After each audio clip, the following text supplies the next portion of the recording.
كيف تصبح حجاما؟ إن كنت تتمتع بقلب ثابت وجأش رابط، فبإمكانك بعد مراقبتك لعمل الحجامين فترة معينة أن تصبح حجاما. وعليك بتحضير الحاجيات التالية: كؤوس الحجامة، وهي المعروفة بكاسات الهواء، مصنوعة من الزجاج اليدوي ومتوفرة بالأسواق. المعقم، أيا كان من المعقمات للجروح السطحية: شمعة، شفرات حلاقة معقمة غير مستعملة مطلقا، علبة من المحارم الورقية. ويقوم الحجام بتحضير القصاصات الورقية قبل الحجامة، ويلفها بشكل قمع مخروطي الشكل من أوراق الجرائد لسهولة اشتعالها. يخلع الشخص الذي يريد أن يحتجم ملابسه العلوية ليبقى عاري الظهر بعد أن تدفأ الغرفة بحيث يتوفر الدفء المعتدل داخلها وليس الحر الشديد. يجلس المحتجم جلسة عادية متربعا على رجليه أو حسب الوضع الذي يرتاح به جسمه. المهم أن يكون بوضعية الجلوس على الأرض بظهر منتصب نوعا ما، ثم يمسك كأسا من كؤوس الحجامة بيده اليمنى، وبالأخرى يمسك مخروطا ورقيا ويشعله من الشمعة.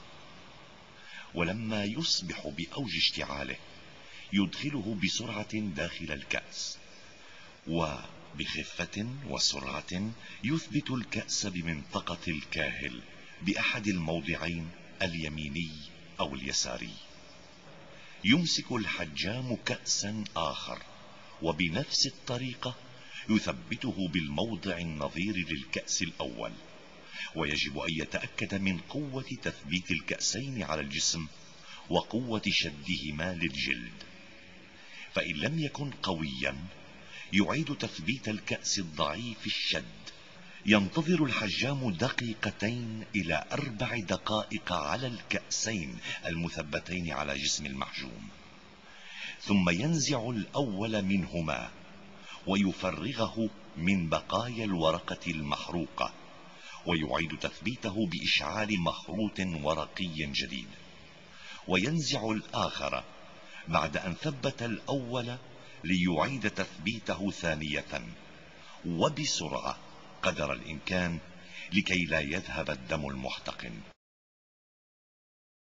خلال التثبيت الثالث والأخير للكأسين يقوم الحجام بتعقيم الشفرة جيدا، ثم وبخفة وسرعة ينزع الكأس الأول ويعقم موضعه بقطعة قطن مبللة بمحلول المعقم أو برذاذ معقم، ويمسك مباشرة بين إبهامه وسبابته زاوية الشفرة، تاركا قسما بسيطا منها بارزا عن قبضته لها.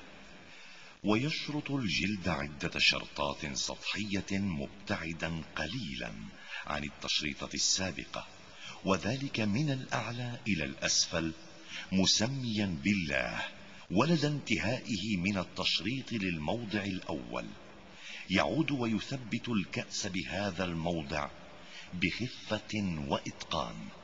فيبدأ هذا الكأس بسحب الدم المشوب الفاسد، ثم مباشرة ينزع الكأس الثاني ويعقم مكانه، ويعيد نفس العملية بتشريط موضعه وإعادة تثبيت الكأس.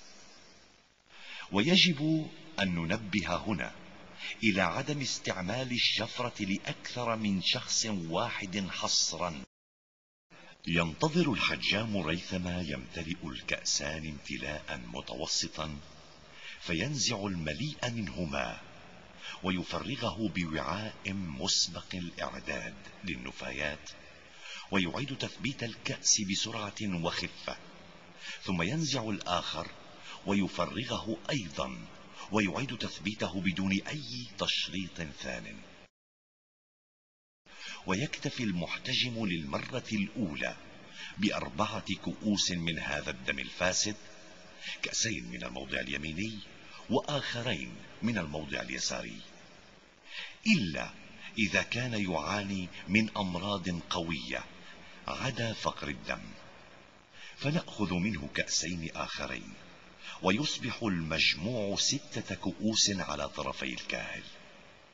ولمن سبق له أن نفذ الحجامة في سنوات سابقة فلا مانع أن يأخذ 6 كؤوس بشكل عام، أو 8 كحد أقصى، يمسح مكان الجروح البسيطة جيدا بالمعقم، ثم يدهنا بزيت الزيتون إن توفر، ويضع الحجام قطعة من المحالم المعقمة برذاذ المحلول المعقم بواسطة بخاخ فوق مكان الجروح. ويساعد الحجام المحجوم في ارتداء قميصه الداخلي لكي لا تسقط المحالم الورقية. بعدها يتناول المحجوم صحنا من الخضروات، سلطة، فتوش، ويمنع من تناول الحليب ومشتقاته لليوم بكامله بعد الحجامة.